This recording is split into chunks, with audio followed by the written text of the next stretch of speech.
Hey up everyone and welcome to Political Nerds. I'm Steph the Alter Nerd, your nerdy political guide from Washington DC to Westminster and beyond. Now of course, before I jump into this, the usual disclaimer, do your own research, come to your own conclusions, and I'm not inciting hatred to anyone or particular group, religion, etc.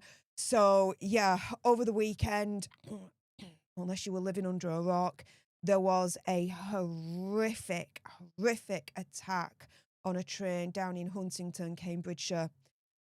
10 people were stabbed, 9 critically wounded, and I'm in shock. I really am in shock. I travel on trains a lot, and it just feels like our country is slipping away from us bit by bit. And I am scared. However, I'm more angry than scared. I'm more pissed off than scared. And it's absolutely insane because as I show you absolutely everything that's come through, right, from start to finish, you're going to find out that this monster, right, had stabbed someone like the day before, the night before. And that he'd also gone into a barber's shop waving a knife around, this, that and the other, right? Was reported to the police. Oh, and I've got the receipts for that. Just you wait.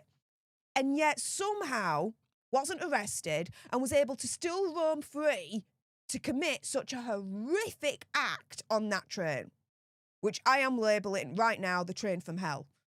Nightmare on platform 2. Guys, we need to fix this. Our country is broken. We need to fix this. And why this isn't classed as a terrorist event is beyond me. Beyond me. But let's get into it anyway, because on Saturday night, we all saw this right from British Transport Police, and my jaw dropped to the floor. Apologies, guys. I'm getting over a bit of a nasty bug from last week, so please bear with me. So here, British Transport Police were currently responding to an incident on a train to Huntington where multiple people have been stabbed. Officers are in attendance alongside Cambridgeshire Police, and 2 people have been arrested. Further updates will be shared here. The train involved was the 6:25 p.m. service from Doncaster to London. A full update will follow shortly. Now, who were the victims? Everyday native British people, yet again. Yet again. I mean, it's an absolute freaking joke, right? The government is literally spending tens, hundreds of millions of pounds, right, on protecting the Muslim community here in the UK, right? Hang on a minute. How about us? How about protecting the British natives? How about sending a few million our way to be protected? We are literally, as far as I can see it, we're lambs to the slaughter. And the government is allowing this to happen. It's insane. So yeah, everyday British people, yet again, were the victims, right? Nottingham Forest released a statement on terrifying train attack because there were many on that train that were Nottingham Forest supporters. And here's a statement from the football club Nottingham Forest saying the following. In a club statement released on Sunday, Nottingham Forest said, Nottingham Forest Football Club wishes to express its deepest concern and heartfelt sympathy to all those affected by the shocking attack on an LNER train bound for London yesterday evening. Many of our London-based supporters were travelling home on that train following our match at the City Ground, and our thoughts are very much with everyone caught up in such a distressing incident. The club is aware that many individuals demonstrated extraordinary bravery, which undoubtedly helped prevent even greater harm.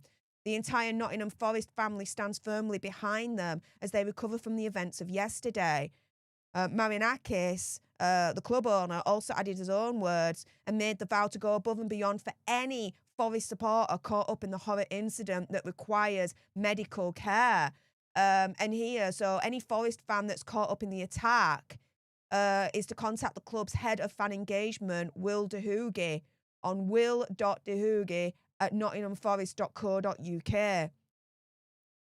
a football club is doing more for us than our freaking government. Just let that simmer for a moment. That is the state of the UK that we are in at this point.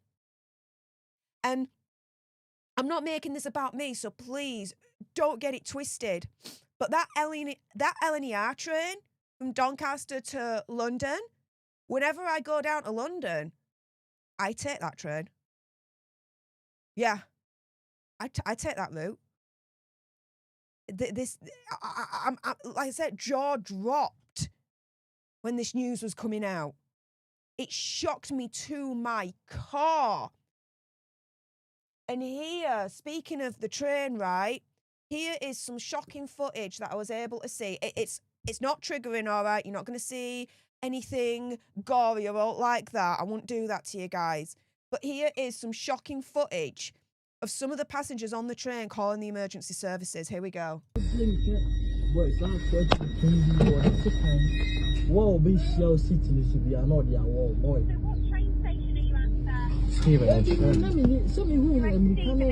now, yes. And they're literally sheltering in the buffet carriage, trying to call the police for help. This is the thing. Basil the Great that shared this is right. We should not have to live like this. We shouldn't. Now, initially, we were told that the attack was being treated as a terrorist incident. Thing is, though, the police then changed their minds on that and said, yeah, we initially thought it'd be a terrorist incident, but it's not now. You what? You see, as Ben Habib says right here, so they ruled out terrorism without even knowing the identity of the attacker at that moment in time, right? Make that make sense.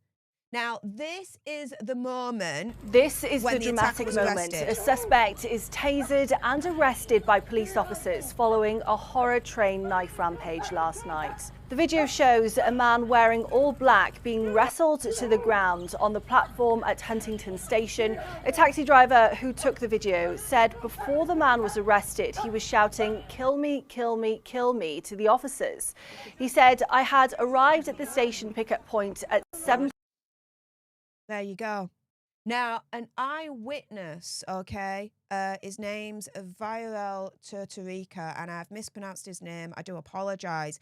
He spoke to Channel 4, where he actually witnessed that event, that arrest, and this is what he had to say. I saw the person on my right holding a knife, so was surrounded very, very quick by the police. And in the same time he was holding the knife, he was asking to the police to kill him. So like he repeated like 3 or 4 times, like, kill me, kill me, kill me. And the police asked him to drop the weapon. He was not dropping the knife, and I think like they used that like electric... a taser. A taser, yes. So like he dropped very, very quick, and they immobilized him, like they was on top of him, so they immobilized him. This all happened, right, apparently, whilst the attacker, the monster, was arrested. He laughed at the police. Whilst he was being arrested, apparently this monster laughed at the police. Here we go. Attacker laughed as he was arrested by police. A knife-wielding attacker told passengers the devil is not going to win and laughed as he was arrested after launching a rampage on the train. Train seat soaked with blood during the attack, as an eyewitness compared the scene to like something from a film. Others initially thought it was a Halloween prank. One passenger, Dana Arnold, told the Telegraph that she saw the attacker coming at her with the knife, saying, "I said, please, please don't." Then something changed in his eyes and he said, "The devil's not going to win," she said.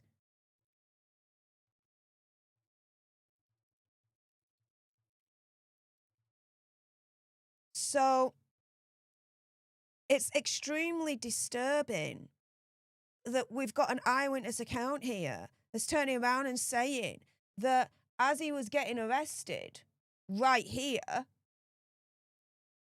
that he was laughing at the police.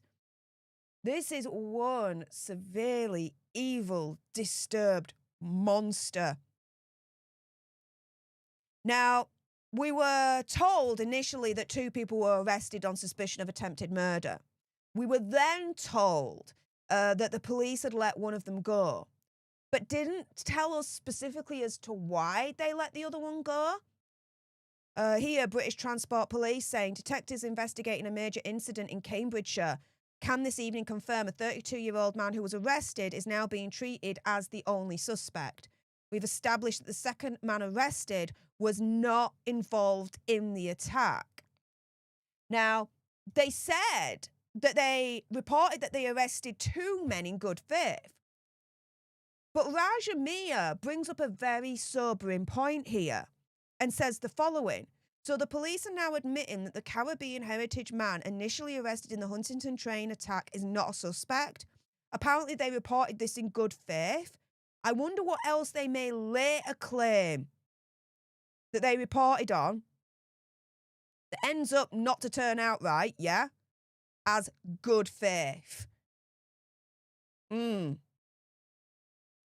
Now is it down to one man, described as a black British national. No details yet on whether he was a Christian choir boy. Yeah, that's a reference to the monster last year at Southport of that terrorist attack. Now, before we go any further, Common Sense, thank you so much for the $5 super chat. Anyone that's able to send any super chats my way to help support my work here at Political Nerds, I very much appreciate it and be very grateful for it. Thanks to Common Sense for supporting me in that way. Saying, is it Starmer's third worlders again? Well, we're not too sure. We're not too sure. They're saying that he's British born, but they're not saying anything else. They're not saying if he is a son of immigrants, similar to the terrorist monster Southport last year. They've not gone into any other detail. It's very, very strange, right?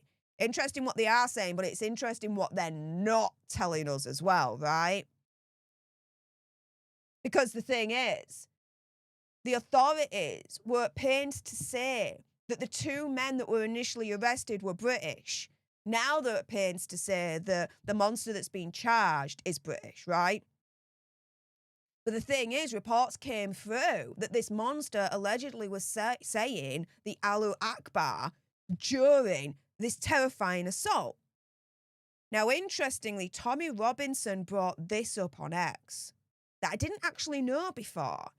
And he says, according to academic Annabella Inge, and Annabella Inger, and if I've mispronounced the last name, I apologise, says conversion to Islam in the UK has been particularly popular among 2nd, 3rd and 4th generation of immigrants of the Afro-Caribbean Christian community.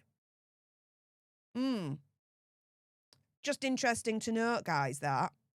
Now, live images at the scene showed the emergency services shining lights underneath the train, with GB News Home and Security editor Mark White saying the following right here. And you're looking now at live images coming to us from the Press Association. That is looking down at the train carriages on Huntingdon Station there, and you can see the torchlight of some of the rail workers there, and I think being illuminated there looks to me to be individuals in green. If that was the case, then they may well be paramedics. I can't say for sure. Obviously, paramedics, as we know very well, will wear green. It's possible that there may be individuals that might be under the train. We don't know at this stage. There are torch lights that are shone down towards the undercarriage of that train, stationary at the platform at Huntingdon Station. So worth reiterating to our audience joining us live, and for those, of course, on radio as well, I'll describe the images for you. Okay, so you can see that right there, yeah? Now, as you can see from this video, There was obviously a huge police presence that descended into the area, right? Now, David Horn, managing director of LNER, the train service that was affected by this tragedy, and make no mistake about it, right? The authorities are saying it's not a terrorist incident. Yeah, it was. It might have been a conspiracy theory or whatever. Yeah, it was. Anywho, David Horn, managing director of LNER, came out saying the following: I'm aware of an incident involving one of our trains. Our immediate concern is for the welfare of our customers and crew who are on board. My thoughts are with the victims. We are in the process of gathering all the details we can. Further updates will follow as soon as we have more information. Thank you to the emergency services and railway colleagues who are responding to this incident. Now, the LNER account on X said the following: due to the emergency services dealing with an incident at Huntington, all lines are blocked. Train services running through this station may be delayed. Disruption is expected until the end of the day. Please check before you travel. Now, in the wake of this news coming out, this was essentially the first eyewitness account that I actually came across on X. This gentleman called Ollie Foster, and he told us what happened, saying the following: I was on the Huntington train. I only know of one attacker. He got on the train from Peterborough. He was black, mid-20s. We ran from the back of the train to the end as everyone was screaming to run, explaining there was somebody stabbing everyone and everything. At first I thought it was a joke, but quickly I realised they were serious. Some people coming thought he had a gun. We really didn't know what we were up against. As I ran, I put my hand on a chair. When I looked at my hand, it was covered in blood. There was blood on the top of countless chairs coming from two of the guys who had been severely stabbed ahead of me. A young girl was distraught as the attacker tried to stab her, but a hero of an older man got in the way, taking a gash on his forehead, and I think another on his neck. We all ran to the end of the train, and pretty soon we realised it was a short train. Everyone was queued at the front, and I was one of the people at the back of that queue. I was standing there with a few others, trying to find any kind of weapon. One person I knew got ready with a Jack Daniels bottle. I had nothing. For what felt like 10 minutes, I watched that carriage doorway, waiting to see a figure appear. I knew he had a knife from everyone's wounds, but from somebody's previous comments, there was a chance he had a gun. So I stood there praying. We all tried to keep calm, but you could feel everyone's adrenaline. The train eventually stopped, and I thank God I didn't see anybody come through that doorway. Everyone ran out the train at Huntington, and as I ran out, I looked to my right, knowing that's where the attacker would come. And that's when I saw about 20 people running in pure panic, at least 3 of which were covered in blood. One guy was holding his stomach, of which blood was pouring out, shouting, "Help, help, I've been stabbed." We all ran together, being completely unarmed against an attacker or attackers that we thought had a gun. You really did feel helpless. To the police's credit, as we left the station, they were all arriving. The response was really good. Then the scene became everything you're seeing on social media. I'm not sure how travelling on trains will feel after this. I haven't really processed it all. It felt genuinely surreal and is something I don't wish anyone to experience. Knowing somebody has weapons and you have nothing, knowing they're willing to strike women and I think children, it wasn't the England I grew up in. That was barbaric. Yeah, it was. And Ollie Foster, he also went on camera saying the following right here. I was in Coach H. I was literally just listening to Audible on my phone. And then I had guys suddenly run past going, run, run. There's a guy stabbing literally everyone, everything. There was a few of us kind of looking at each other, like thinking it was a joke, like it's Halloween, I'll be pranking. But then you could kind of see in their faces they were being serious. I kind of got my stuff and I was running and everyone was really pushing behind us, really panicking. And at this point, I was kind of asking questions like, what's happening? Like, who is it? And they were like, a guy's just stabbing everyone back there. Put my hand on this chair, like just trying to push myself forward. And then I look at my hand and it's covered in blood. And then I look at the chair and there's blood all over the chair. And I'm thinking, okay, this is pretty serious. So some of the guys that had ran through to kind of alert us to run, they were the ones who had also been stabbed. So we're running over and getting to the edge of the carriage, still trying to work out who is it, what's their intentions, what's their motives. I just knew they were stabbing everyone. And someone kind of said they thought they had a gun. pulled the emergency alarm and just trying to work out, can we barricade the doors, can we lock the doors? But we couldn't really. And then by the time I got to the end of the carriage, I realised I was actually at the back of it, and there was about 6 of us. There was a girl, bless her, who was really, really in a bit of a state because the guy had actually tried to stab her, and one of the older guys, who's an absolute hero, blocked it with his head, and he's got this like gash. He had this gash on his head. He's got I think a gash on his neck, and he's we're kind of giving him like our jackets to keep the pressure on the blood. And while we're doing that, there's a person that I know, and he's kind of looked at me and gone like, have you got anything we can use in case he comes through? There's at least 10 ambulances, 12 ambulances. We had a Jack Daniels bottle between us, and that was it. So we're kind of sitting there with one Jack Daniels bottle, just looking down the end of this carriage, just praying somebody doesn't walk down with a knife, with a gun. We didn't really know what was going on. How horrific. Now, my good mate, Dan, over at Black Belt Barrister, he responded on X saying the following: a barbaric nightmare, unbelievably awful. We cannot go on like this.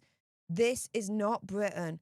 Starmer and the King take note. We must fix this. Yeah, we must. And here is another eyewitness speaking to Sky News on the night, saying the following right here. What happened was I was in Coach G and there was quite a few people coming through Coach G, and one of the people that were coming through, I had my headphones on, then heard them say, oh, they've got a knife, I've been stabbed. And then when looking up, so they were making their way through the carriage to get away from the incident, from the suspect. They were extremely bloodied. That person ended up, when we pulled in, they were basically on the floor. We couldn't progress further down the train away from the suspect because that person ended up collapsing on the floor. So they were taken into an ambulance pretty much straight away. I think the driver did the right thing when we pulled the emergency or contact to let the driver know that something's going on. He pulled into Huntingdon, which is the right thing. Couldn't stop anywhere because anything could have happened. It was the right thing. We were ushered out of the station from the platform, and there was multiple people that had been stabbed that was making their way down, but the suspect had also come off the train as well. So while we were being told to come out of the station, the suspect was obviously running rampant as well. And then we have student right here, Amira Ostalski. And again, if I've mispronounced her name, I apologise.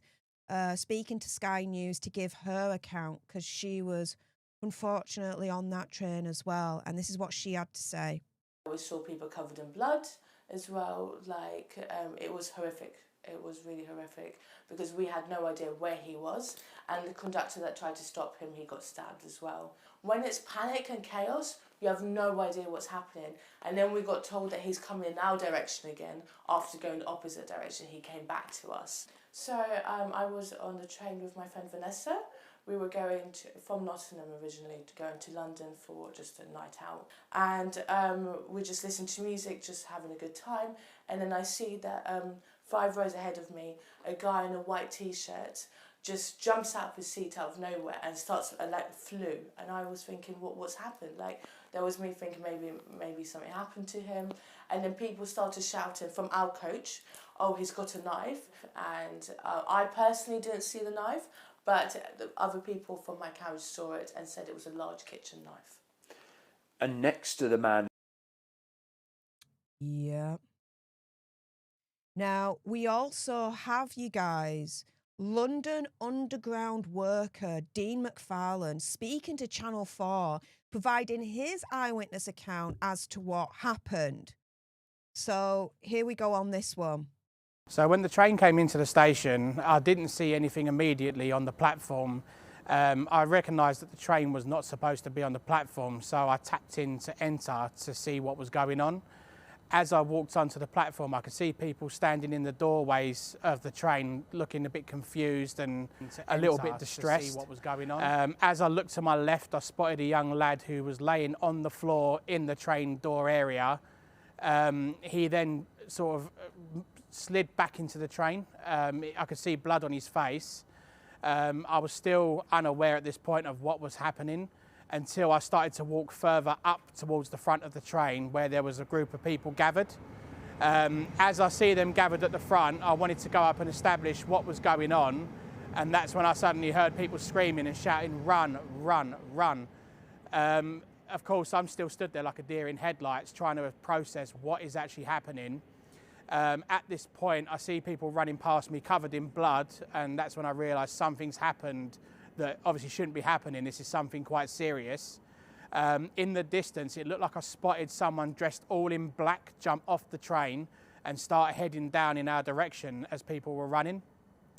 So I've turned behind me. I spotted people congregated behind me on the platform. So immediately I just gestured towards the door and just shouted to everyone, run out the station, please exit, leave, leave, leave. As I've done so, people are following my instructions. They're walking out of the station. Some are running out as well, trying to get out quickly. As I left the station, obviously aware that something's going on that's quite serious, I turn to my right outside the car park and I see someone running around the car park dressed in black, looking a little bit sort of almost like they don't know what they're doing or where they are. They're just running around aimlessly. I couldn't quite tell if that was an attacker. I sort of just took it as I need to get away safely, quickly. So I turned the opposite direction and ran up the hill away from the station to the main road. And that's where I met some of the people that were present on the train when the incident took place. You hear the eyewitness testimony of what happened, and it's just shivers down your spine. This happened on a train. This isn't supposed to happen in the UK. This kind of shit's not supposed to happen in the UK. We're not supposed to live like this. We can't go on like this. Something's got to give. One of the main tenets of our government is supposed to protect us, and they're failing that spectacularly. How they feel that they still have the public mandate to be in power is beyond me now. That's why I call them the Labour dictatorship rather than an actual government, because that's what it feels like we're living under now, a dictatorship. They don't care about us as far as I'm concerned. They don't give a shit.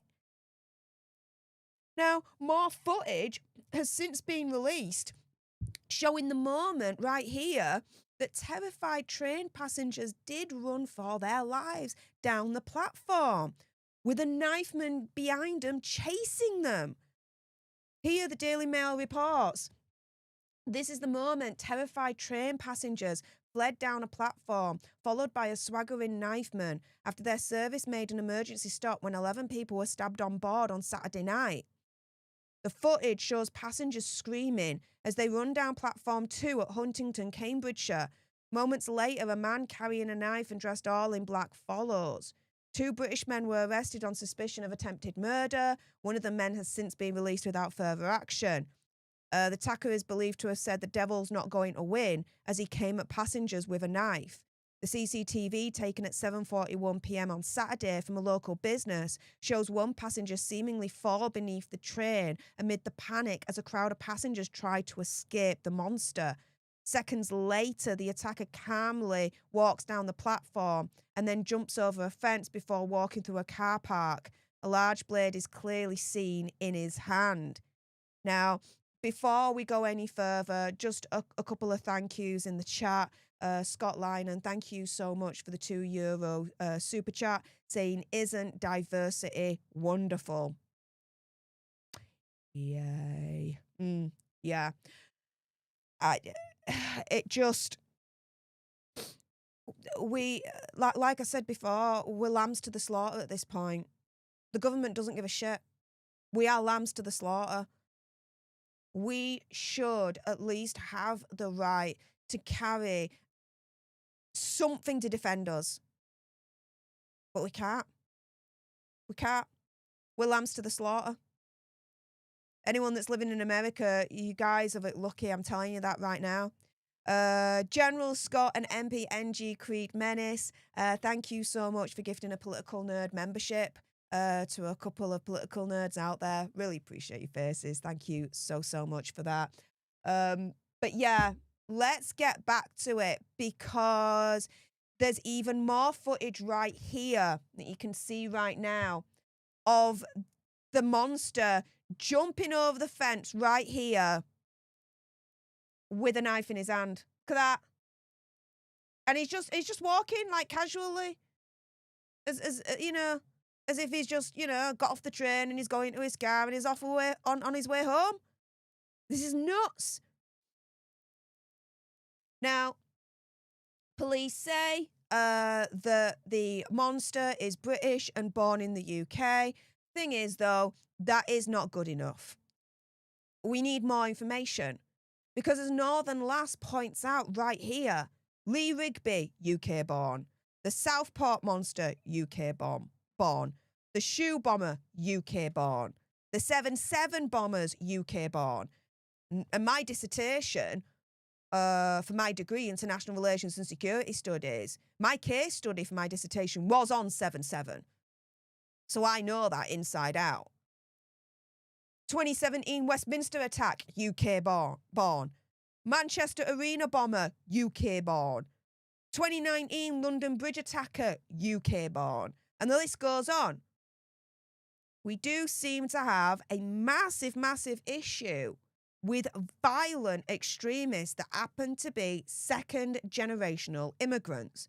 Now, there's no confirmation that this monster is a second-generation immigrant. There's nothing to confirm that at this moment, but that's just a speculation that's out there. As Ben Habib says right here, guys. So I've just heard Inspector Lovelace describe the identity of the two individuals who apparently committed the stabbings on the train from Huntingdon to King's Cross last night. But we now know it's just the one, okay? The other one they've let go.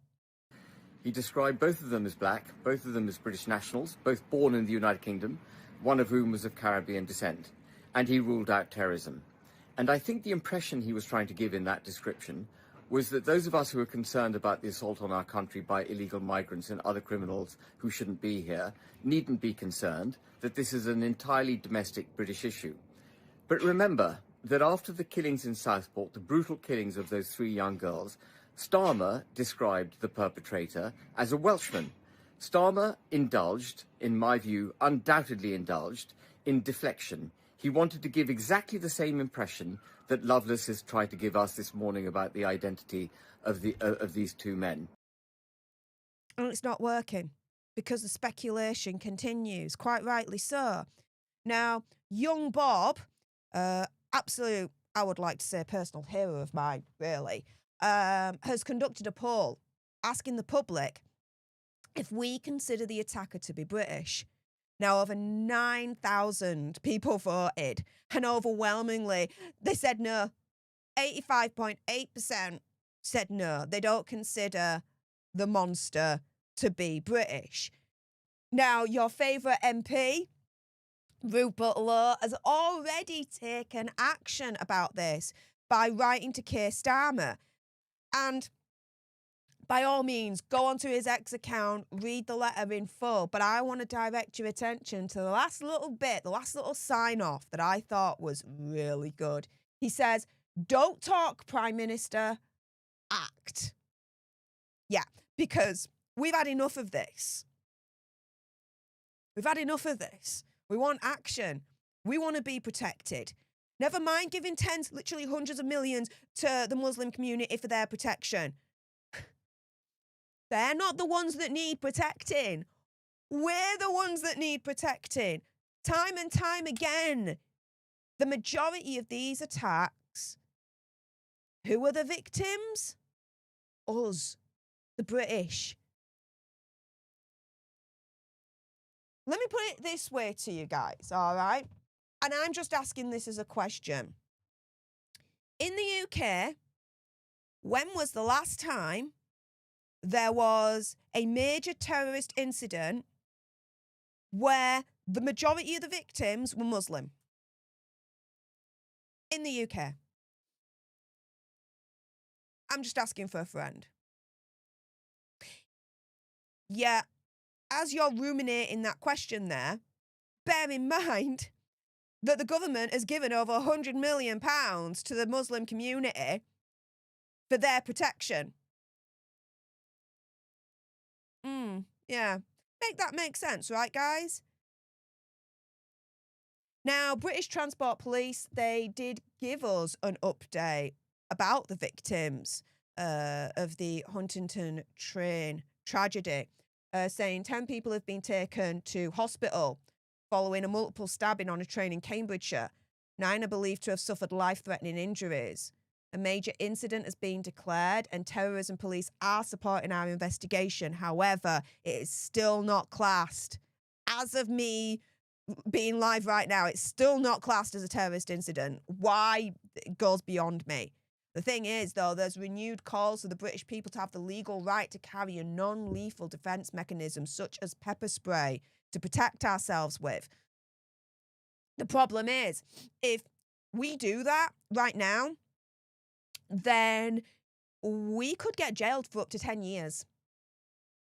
Yeah. Again, make that make sense, right, guys? We cannot carry anything that's non-lethal to defend ourselves, right? Otherwise, we'll get up to 10 years in jail. However, the government is really, really happy for us to be the lambs to slaughter and be completely defenseless when we've got a madman freaking monster on a train with a big F-off knife just literally stabbing anything and everything that's in his path. Now is the time for action. But more importantly, now is the time for change. We need updated self-defense laws.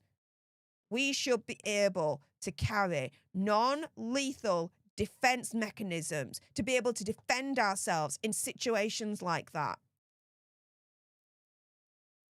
Let me put it this way to you, right? If everyone on that train was allowed to carry a non-lethal defense mechanism, how many people do you think that monster would have been able to then attack on that train and injure? I'll tell you something, in my opinion, conspiracy theory, whatever, it'd definitely be less than the 10 that he got. That is for damn certain. Now, my mate, Based and Bougie, absolutely adorable. You must follow her on X. Please do so. She brought up a really good point here, saying, I'm looking forward to finding out how we can avoid another train stabbing with digital ID. Just you wait, right? For Starmer to try and conflate this tragedy with digital ID. Sorry, itchy nose there. Just you wait. In T-minus 5, 4, 3, 2, as soon as he says digital ID, I want to smack him. I want to smack the freaking life out of him. Now, I'm not saying that literally. Please bear that in mind, okay, guys? But where Based and Bougie is bringing up a really good point here, who isn't making a good point, who's made a really, really bad point, is our Defence Secretary, John Healey, who says that we should just be more vigilant. Here, Defence Secretary, British public should be more vigilant. The British public is pretty tough and will carry on after the train stabbings. We should be more vigilant, the Defence Secretary has said. John Healey told Sky News' Sunday Morning with Trevor Phillips, well, for me, the British public are pretty tough and pretty resilient. What the hell kind of comment is that? As Lee Harris says here, if only those poor people who got stabbed on the train had been more vigilant.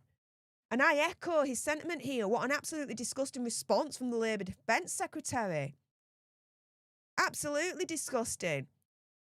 But where villains are certainly coming out of the woodwork, so too are the heroes like the LNER driver. As Tommy Robinson here is highlighting, the hero train driver who helped save passengers' lives during a knife attack in Huntington is a Royal Navy and Iraq War veteran, it's been revealed. Andrew Johnson of Peterborough rapidly diverted the London-bound train to Huntington Station after being alerted to the mass stabbing, enabling emergency services to act fast. And so, overall, what do we know so far?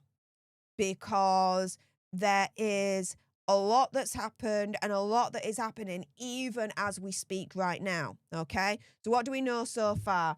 So, a heroic rail staff member who intervened in the mass stabbing to save the lives of train passengers suffered life-threatening injuries, police said. A 32-year-old man who was arrested in connection with the train knife attack is now being treated as the only suspect, British Transport Police said. The man from Peterborough boarded the train at Peterborough Station and he is now being charged. Another man, a 35-year-old from London, has been released with no further action. The force said police have established that he was not involved with the attack. British Transport Police said 11 people were treated in hospital, and after 9 originally had life-threatening injuries, 5 have now been discharged. Commenting on whether the incident was terrorism, Superintendent John Lovelace told reporters British Transport Police declared a major incident yesterday, and counter-terrorism policing were initially supporting our investigation. However, at this stage, there is nothing to suggest that this is a terrorist incident. Police initially declared Plato, the national code word used by police and emergency services when responding to a marauding terror attack, before the declaration was later rescinded. British Defence Secretary John Healey described it as an isolated attack, but warned we are in a new era of threat. And before I go any further, that makes no sense to me. You can't say that this is an isolated attack, but we're in a new era of a threat. If it's an isolated attack, then there's no other threat for this kind of attack to happen again because it's isolated. You see where I'm coming from there? Dude doesn't know his head to his ass as far as I'm concerned. King Charles has also reacted, saying that he was appalled, shocked by the dreadful knife attack. The attack took place on the 6:25 p.m. LNER train from Doncaster to London King's Cross over the weekend. British Transport Police say they were called to reports of multiple stabbings at 7:42 p.m. on Saturday evening. Passengers have said the attack started about 10 minutes after the train left Peterborough Station. And since all of that, as I said, that monster has now been charged for all of this. And this is not going down well with us British natives, as more protests have popped up, such as the ones in Epping right here.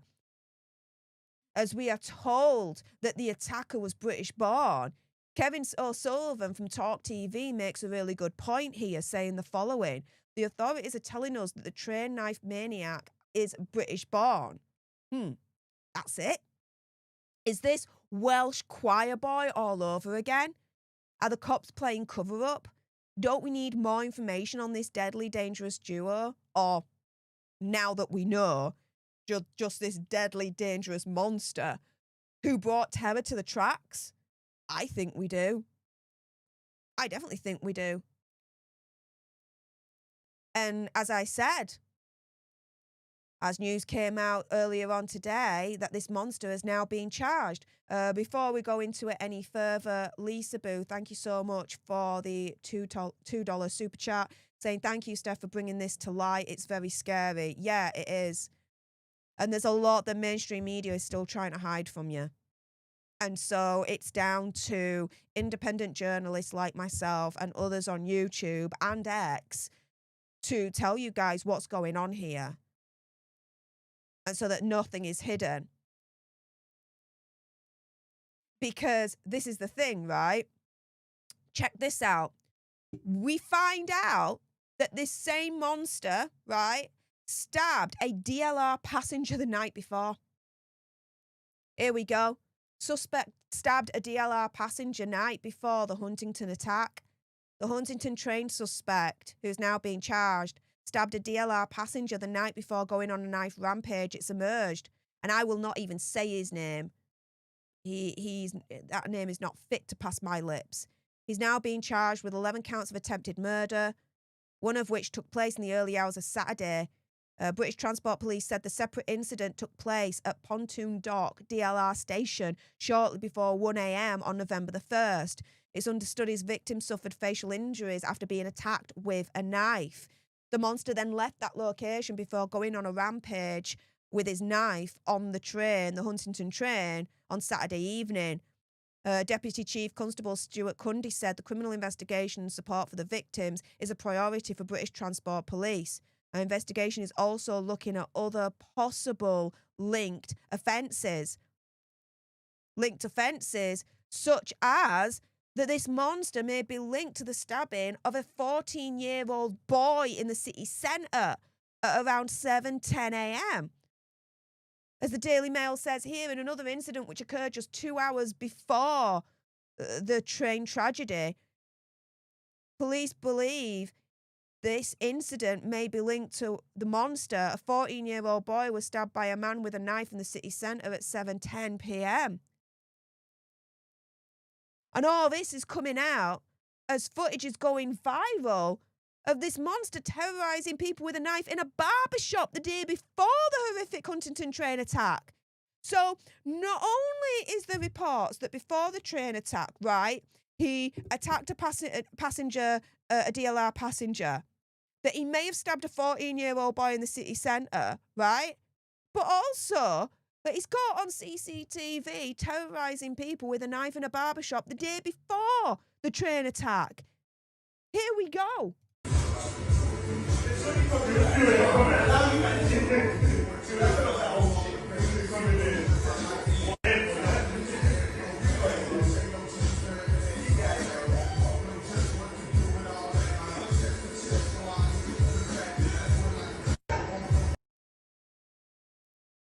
Look at the second one right now.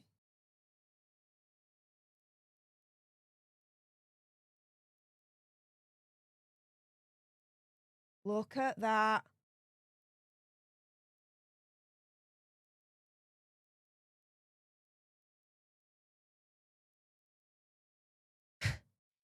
This is the thing. You think, well, maybe nothing was done because he wasn't reported. No, the staff contacted police about that incident, but they didn't take any further action, which led to this monster being free to commit another horrific act on the Huntington train.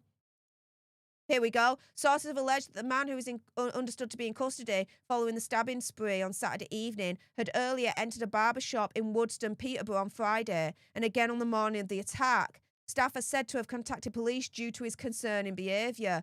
Despite this report, it is understood that no further action was taken. The police have blood on their hands at this point. Because, let's put it this way, it seems, right, in my opinion, conspiracy theory, whatever, that Cambridge Constabulary confirmed that they knew about that incident at the barber shop, as per their Facebook post right here. 9:12 p.m. A report of a man pulling out a kitchen knife in a shop in Fletton, Peterborough. This was said to have happened at 7:25 p.m. this evening.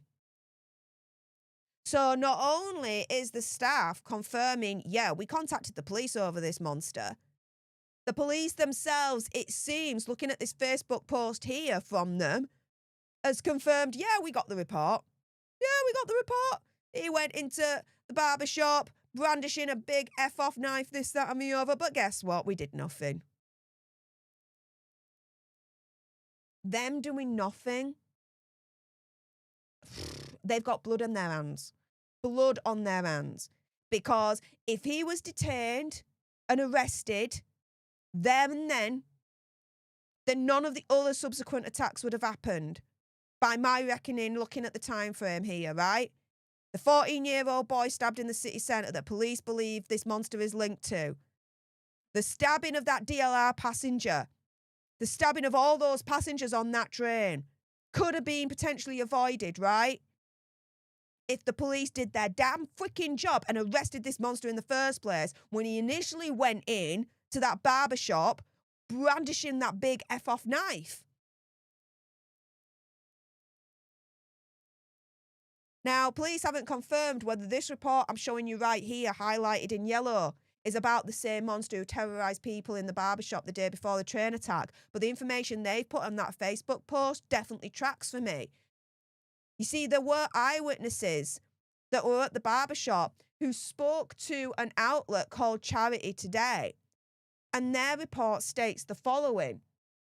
Eyewitnesses told Charity Today that a man appeared visibly distressed and agitated as he entered the barber shop in Peterborough, brandishing a knife on Friday afternoon and again on Saturday morning.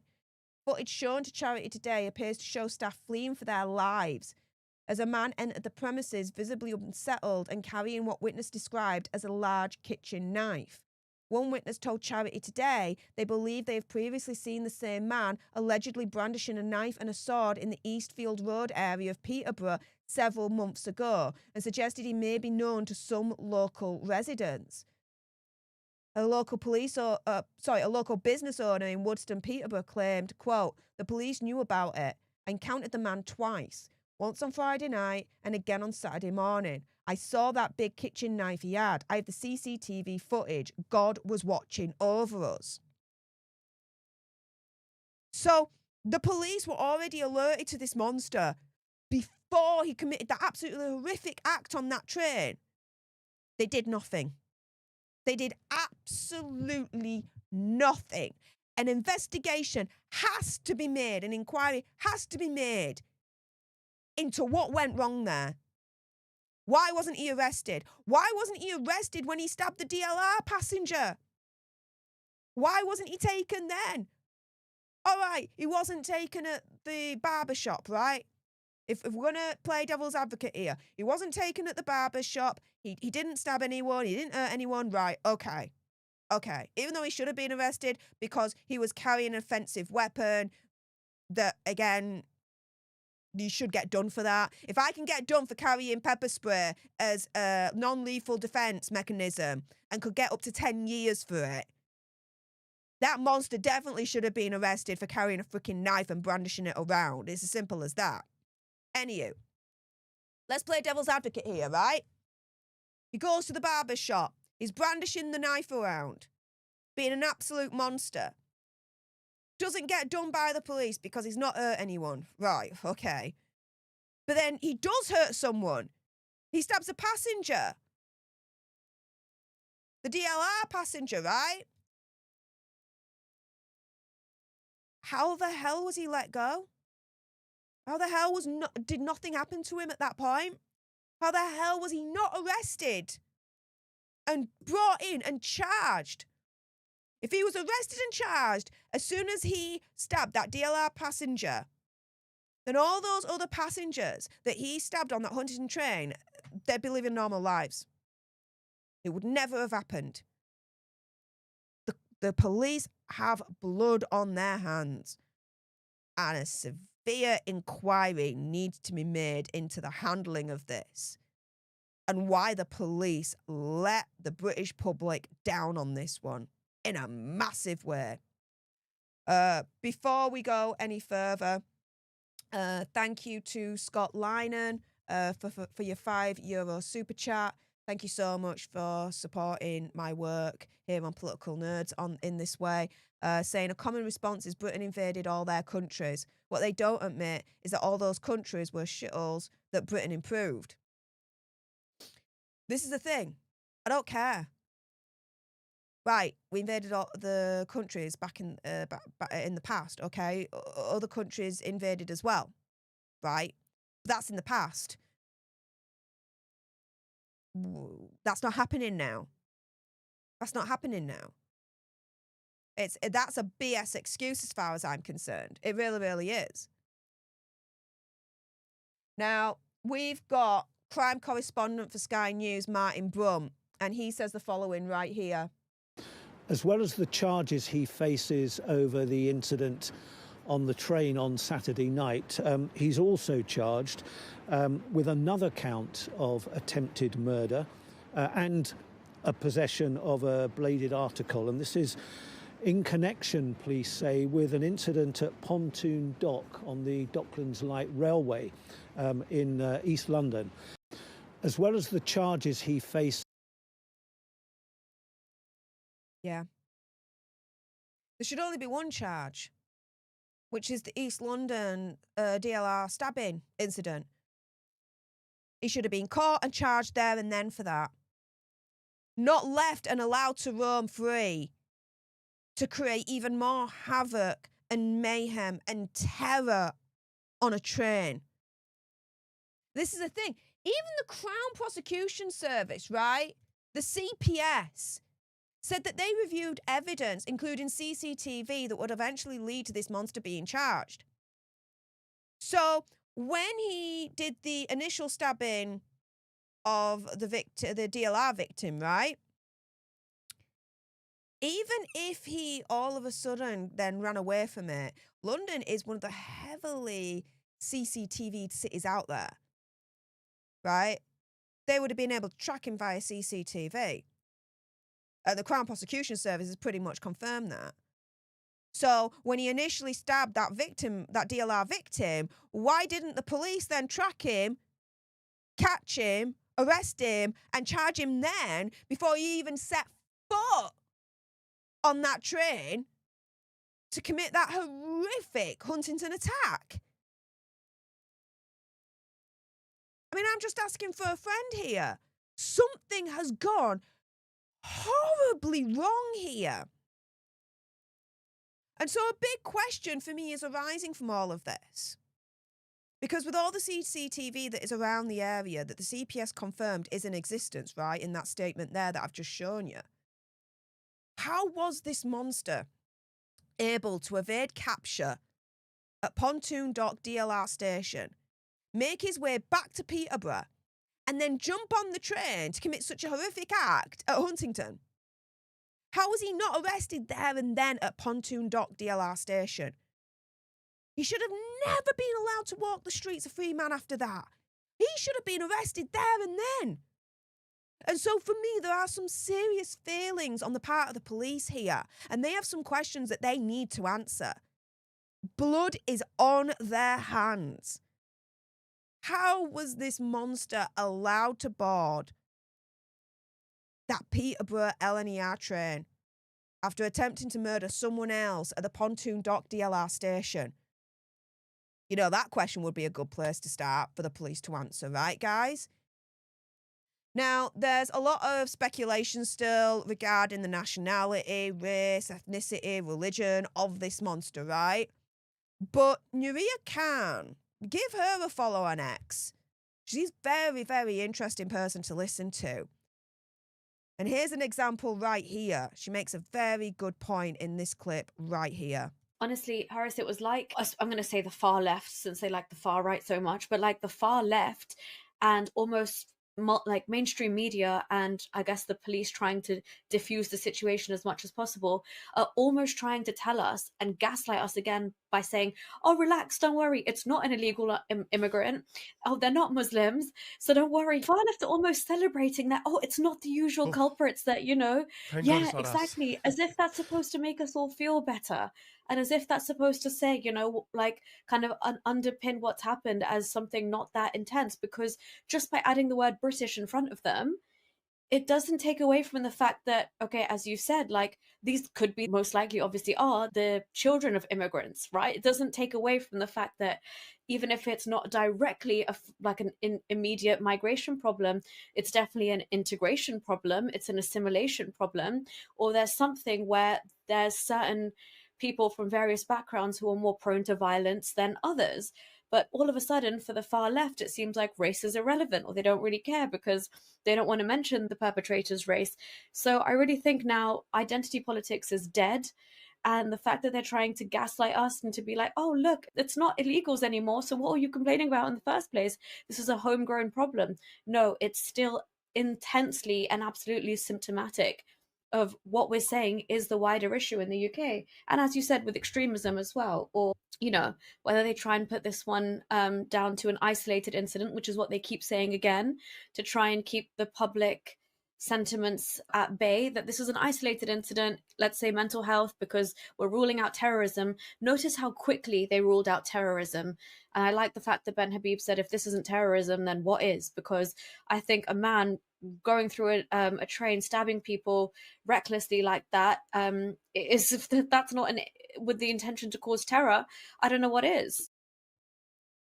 Me neither.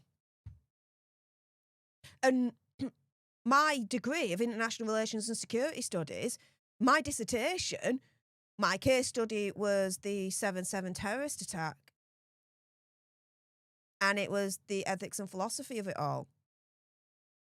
So academically speaking, I know what terrorism is. And I'm absolutely flabbergasted that the Huntington train tragedy isn't actually being designated as a terrorist incident. Something's wrong there. Something stinks there. Something is not right with that picture as far as I'm concerned. Now, on the other hand, for those that are saying that this attack is not about immigration, it might be. Here is Rafe Haydel Manku, who says the following. Yes, the stabbing is about immigration. Britain needs an honest conversation about the high degree of mental illness in certain ethnic communities. Black people are 4 times more likely to be detained under the Mental Health Act than whites. Black men are more likely to have had a psychotic disorder in the last year than white men. Black people are diagnosed with schizophrenia at a rate of approximately 2.4 to 4 times higher than white people. Asylum seekers have more mental health problems than the native population. British Pakistanis account for 3% of births, but 33% of children with genetic birth defects.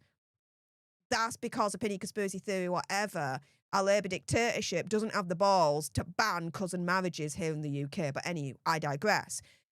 Rafe goes on to say why we are importing so many people who are a risk to the safety of others contribute hugely to antisocial behaviour on our streets and are a burden on our failing mental health services. It appears to be one of the few remaining taboos no one is willing to address. From the murder of the Ukrainian woman in an American train, to the mass stabbing on the Huntington train, to the daily evidence we see on the streets of our biggest cities, the mental health crisis within Black and certain other communities is an issue we can no longer ignore. We must have this conversation urgently without fear of causing offence. British lives depend on it. Yeah, they do. And this is the thing. Based and Bougie points out right here, this country is in a bloody mess. Because here she shares this meme and it hits home. It hits home. Guess which one the police treats as terrorism? On the left, Tommy Robinson refuses to hand over his PIN number to the police to protect his sources because he's a journalist. On the right, the Huntington train, 2 men stabbed 10 people on a train unprovoked. Now only to be 1 man stabbed 10 people on a train unprovoked. Which one is the police treating as terrorism? Because guess what? If you're guessing it's the train that they're treating as terrorism, no. It's Tommy Robinson that they're treating under terrorism charges. This is how effed up this country is. We are in a bloody mess, quite literally. But before I get to some of your comments in the live chat and have a bit of a chinwag with you all, let me leave you right now with this eerie clip of the train leaving Huntington Station this morning.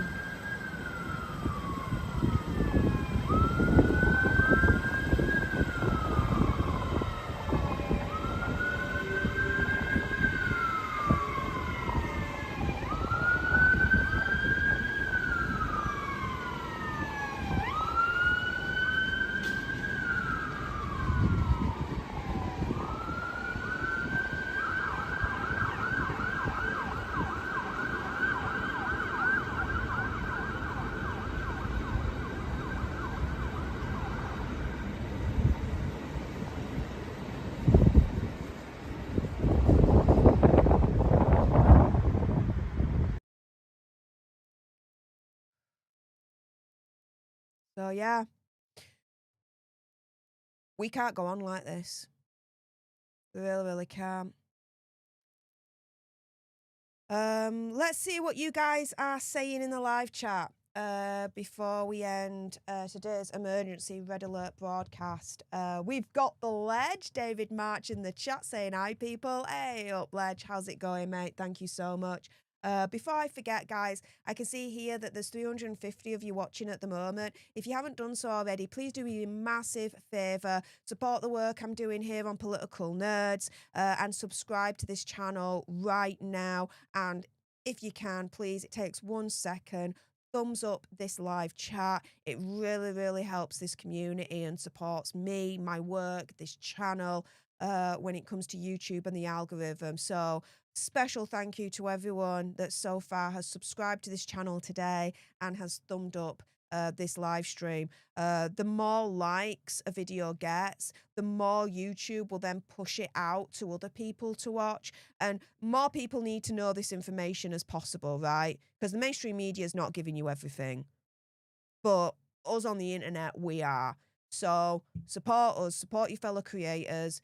Please subscribe to us all, like all our stuff, and yeah, what we say and the information that we give you guys, it will be spread out to more people, the more people that subscribe to us and the more people that like our content. I hope that makes sense to you guys. But thanks to everyone that's done that so far. I appreciate all your faces. Let's see what else you guys are saying.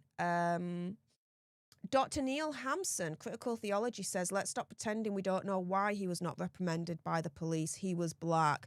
Well, we do know that at the end of the day, when it comes to, suppose the biggest example I can think of, the predominantly Pakistani Muslim grooming gangs, right? That the authorities and the police and the council and everyone didn't do anything to protect the victims, right? The children, because they didn't want to be seen as racist. They didn't want to be seen as Islamophobic, because the majority of these monsters were predominantly Pakistani Muslim.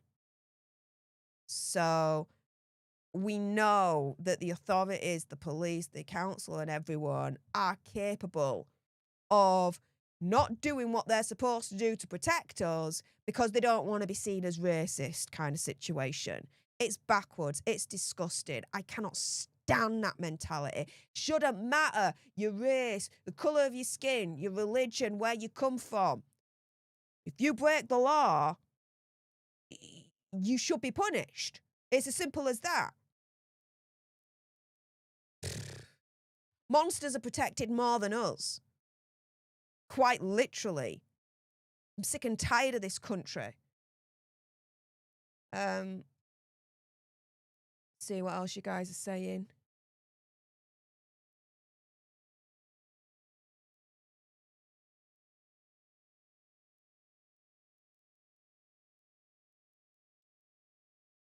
Bundle B, there you go. For too long, people were afraid to be called racist. Yeah.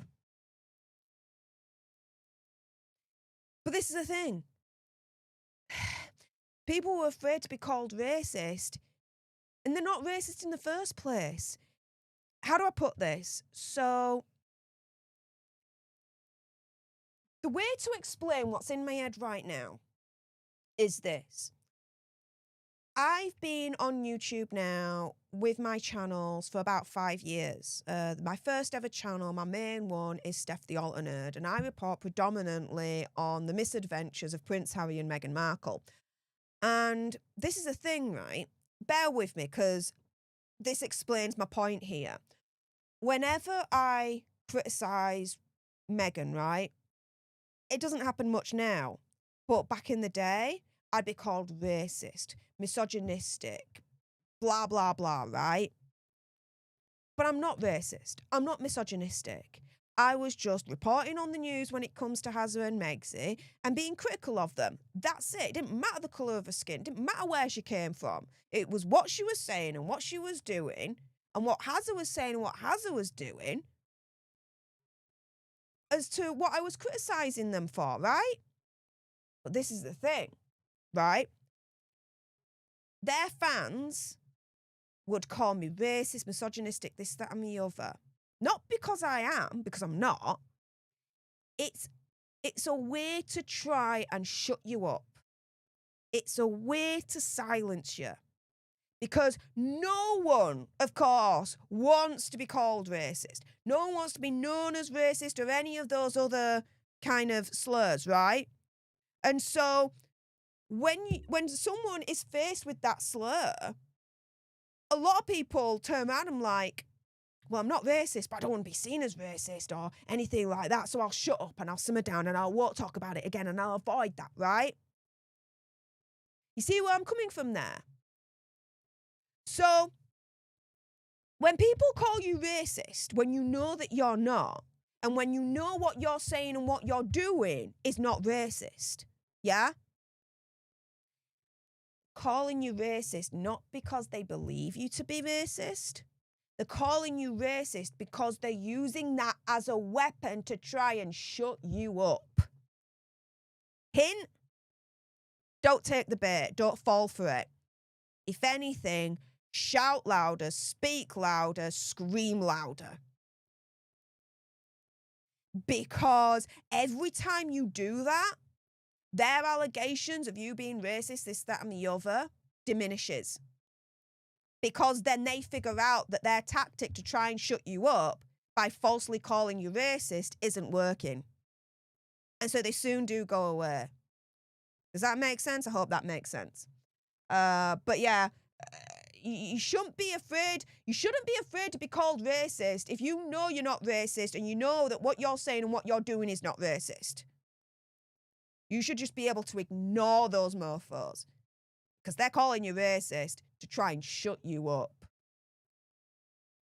Don't fall for the bait. Don't. John Platt, thank you so much for gifting a leadership to a political nerd out there. I really appreciate your face. Thank you so much for that.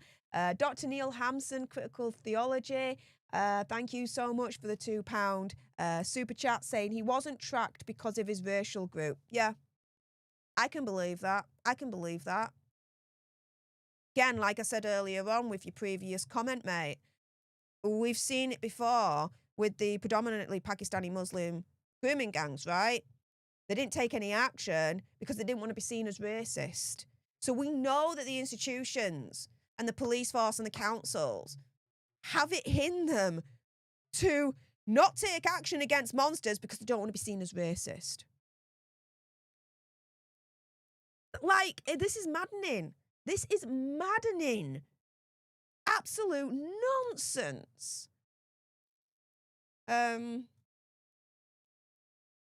Oh my goodness. Thank you again, Dr. Neil Hampson, for another £2 super chat saying racial profiling should not prevent stop and search. Exactly.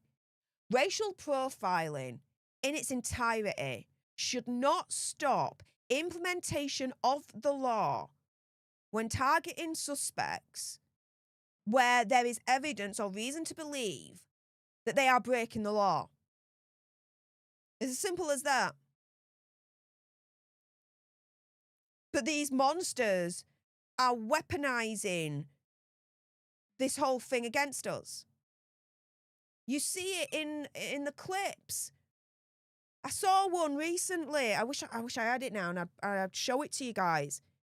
But it was of this person who's a Muslim, and they were speaking to police, and the police tried to arrest them or something like that, and the Muslim person turned around and says, "You can't touch me, I'm Muslim." Excuse you? If you're breaking the law, police can touch you and arrest you. Are you kidding me? I think they've got a free pass because of their race, because of their religion.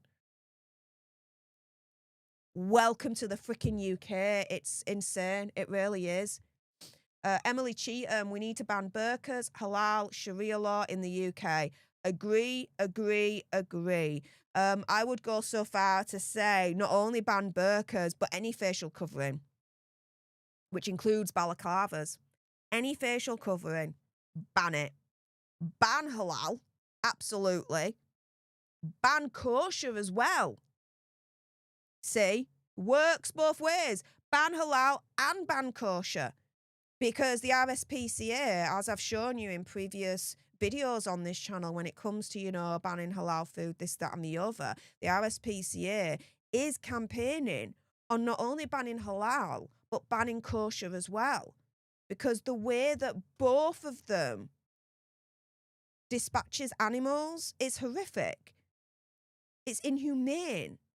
Why are we allowing it in this country? And yeah, definitely ban Sharia law, ban Sharia courts. There was an effort to try and ban Sharia courts a few years ago now. Guess what? The government turned around at the time, and bear in mind this was the Conservative government at the time, right? Turned round and said, no, we're not going to ban Sharia courts in the end because we need to make sure that people have a right for religious freedom and choice, this, that and the other. And Sharia courts aren't really affecting the court of our land, so it's all Gucci. Yeah, all right. Pull the other one. Yeah, ban it all. Ban the burqas, ban facial coverings, ban halal, ban kosher, ban Sharia law, ban Sharia courts. Done, dusted. I'm all for that. Are you guys? Let's see. What else you guys are saying? I'm just scrolling down the chat right now. Let's have a gander.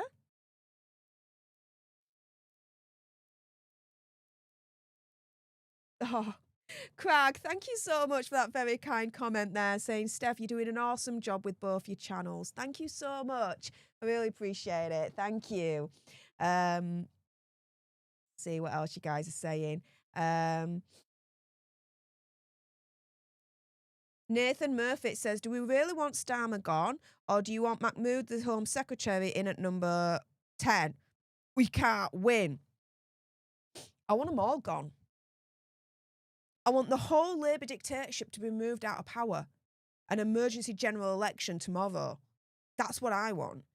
They all need to be removed. They don't have the public mandate anymore. You look at the polls and Keir Starmer's popularity ratings, it's at a record low. How is he still in power? Who the hell is protecting him? Because any other PM would have absolutely resigned by now. He hasn't. Which again leads me to this question, who the hell is protecting Starmer? Because he's getting some form of protection there.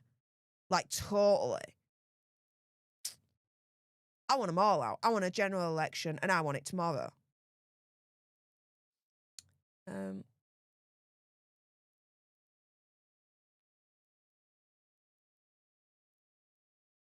Oh, Buzz LA, thank you so much for the £2 super chat. Really appreciate your face. Thank you so much for supporting the work that I'm doing here at Political Nerds. It's donations like yours that help me continue what I'm doing here on this channel. So thank you so much for that. Equally, thank you to Wayne Holder as well for your £2 super chat. And again, supporting me financially with the work that I'm doing here at Political Nerds. I do hope in the future that I'll be able to go to local protests in the area, go back down to London for the protests there and things like that. So watch this space because there's a heck of a lot more coming here on Political Nerds. Let's see what else you guys are saying in the meantime.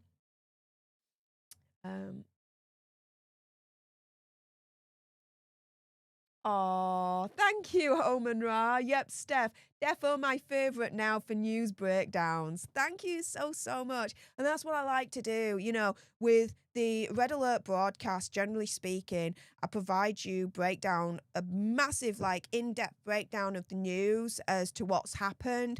And generally speaking, I'll do a Red Alert broadcast because the information that I've got, it's not going to be a 10-minute video. Let's put it that way. So, yeah. This is what the Red Alert broadcasts are for. The epic news breakdowns that last over an hour. And I give you absolutely everything that I can find when it comes to a situation and what's going on in the UK. If you want more of that, again, hit that friendly subscribe button and give this stream a happy like if you can. Oh, that's really kind of you, Dr. Neil Hampson. Just found this channel. Thank you for giving us a voice. Oh, well, you're very welcome. But thank you so much for supporting me. It's really, really kind of you. And this is the thing, right? And I've operated the same way on my other channel, Steph the Alter Nerd. And all those that have come from Steph the Alter Nerd, you guys can attest to this. Whenever I go live and I speak to you guys in the live chat, you know, 9 times out of 10, and no tea, no shade, That's how they want to do it. That's absolutely fine, right? But the fact of the matter is, generally speaking, YouTubers will only focus on the super chats that come through, right? And that's fine. Again, no tea, no shade. That's how they operate. Okay. For me, right, I like to do a little bit of both. Of course, anyone that sends like a super chat and whatnot, your chats are guaranteed to be read, of course. However, for let's say, quote unquote, the normal chats, right, in the live chat, I try and get you guys up as well because you're watching, you're supporting just as much. And so I like to try and give you guys a voice as well. Albeit, unfortunately, I can't go through all your chats in the live because there's so many of you, which I'm so grateful. Thank you so much. But I do try and pick out the ones that stick out to me the most. So everyone is able to have a little bit of a conversation during the live stream, whether you do send a super chat or you're not able to. So yeah, I'd like to say I'm one of the rare few YouTubers that do that, and I've done consistently over the years. So yeah, you're welcome for me giving you a voice, but thank you so much for your support and being here. Very, very kind of you. I really appreciate it. Thank you so much. Jenny J says, I came here to understand what was happening because you break it down all in an understandable way. Oh, thank you. Thank you so, so much. That's very kind of you. Yeshua is Truth says, how is this channel not on 75,000 already? Great job. Keep it going. Do you know what?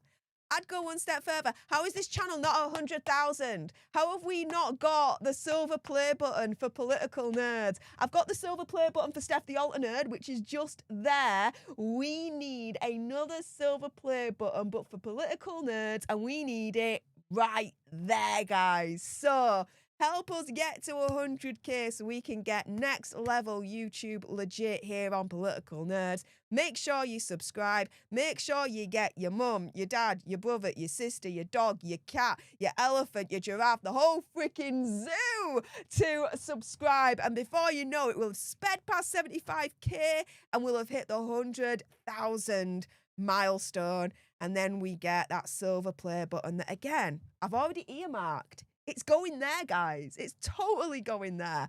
So, yeah, guys, if you're not subscribed, what are you doing?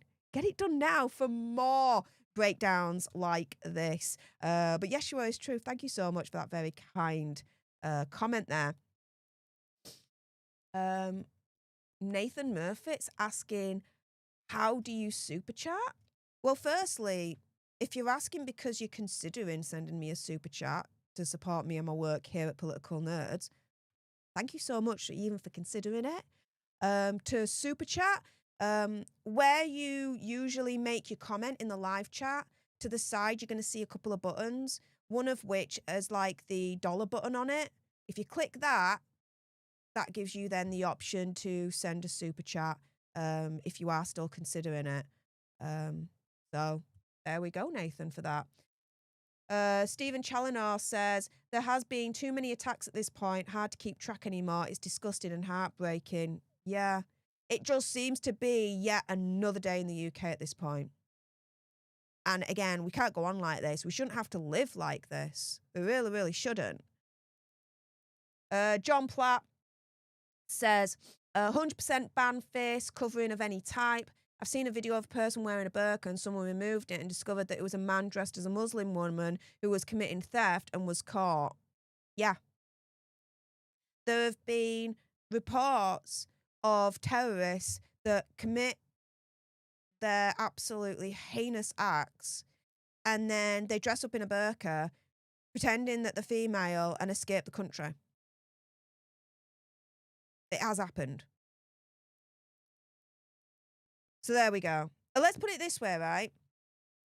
If I was to move to a predominantly Muslim country that operates under Sharia law, what do you think I'd be wearing?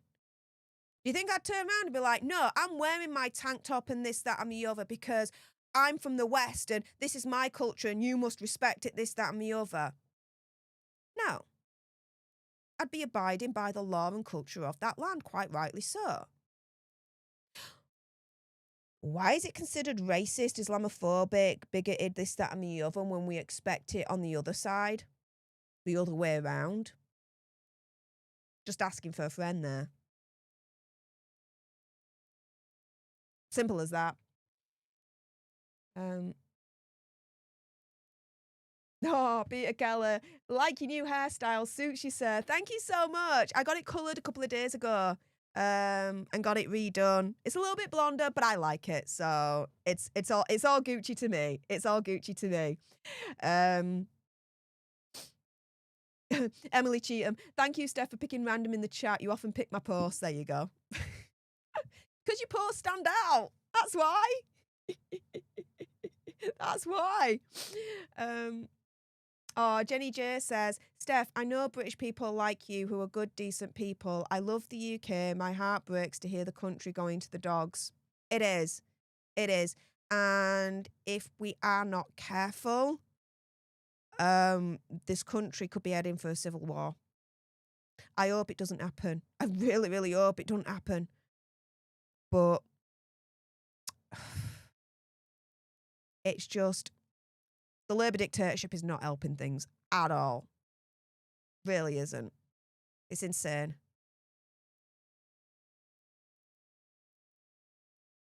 Oh, Nathan. Looks like you figured it out, Nathan. Oh my goodness. Thank you so much for that £1.99 super chat. Very, very kind of you. Thank you so much for supporting me and my work here at Political Nerds in this way. Appreciate it. Thank you so, so much. My goodness. All your super chats goes towards, you know, this channel where I may need to like travel, let's say, to report on protests or, you know, events, this, that, and the other, because that is something that I'm looking at doing in the near future. So watch this space, guys. Thank you so, so much. Oh, Reese's Footy Feed. So you're new here, enjoy your passion and speak total common sense. Well, welcome, Reese's Footy Feed. Appreciate ya. If this decline of society and lack of transparency continues till 2029, we'll have reached a point of irreversible damage and of no return. We are having an emergency general election before 2029. It's happening. It has to happen. Starmer needs to put the country first. He needs to stop putting himself first, and he needs to put the country first. The country is screaming for new leadership. We do not want Labour in power.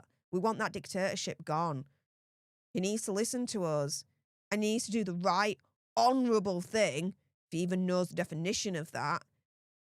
And he needs to step aside, and he needs to absolutely dissolve Parliament and call a general election now. It's as simple as that.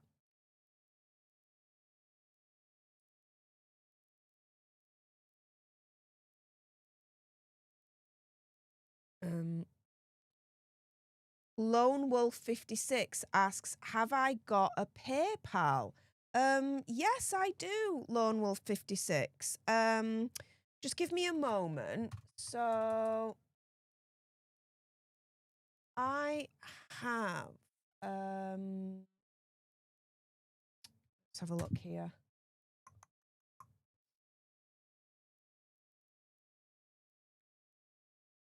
Give me a moment. So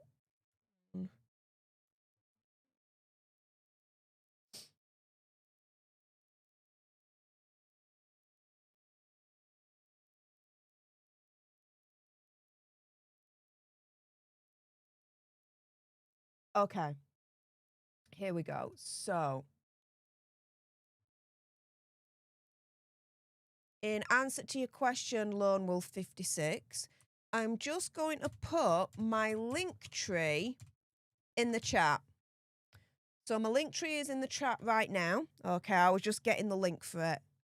It's not every day I share it, really, to be fair. But yeah, on my link tree is the option to donate to me by PayPal, if that's what you prefer. Absolutely fair enough. My goodness, if you're considering that, thank you so much. If not, absolutely fair play. No drama. That's absolutely fine. But yeah, if anyone wants to donate to me via PayPal instead, My link tree, I've just put it in the live chat for you guys to consider if you want to support me that way as well, and the work that I'm doing here on this channel. Of course, entirely up to you guys, but thank you to anyone that's considering sending anything my way in the first place. It's very kind and generous of you. Emily Cheaton says, I'm a white British autistic woman. Me too. Our government needs to do something now, otherwise there could be real trouble. YouTube asked me to remove my last comment. What? Yeah, it's getting bad, isn't it?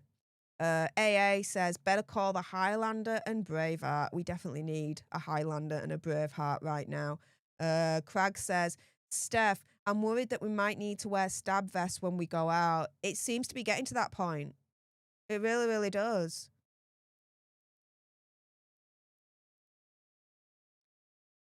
Sean137 says, Steph's either got a lot of friends or just one very inquisitive one.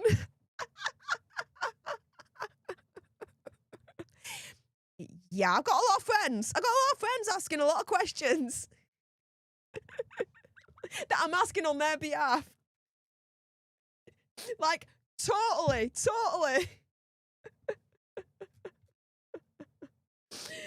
Oh, well, with that being said, on that bombshell, I'm going to leave it for today for this emergency Red Alert broadcast.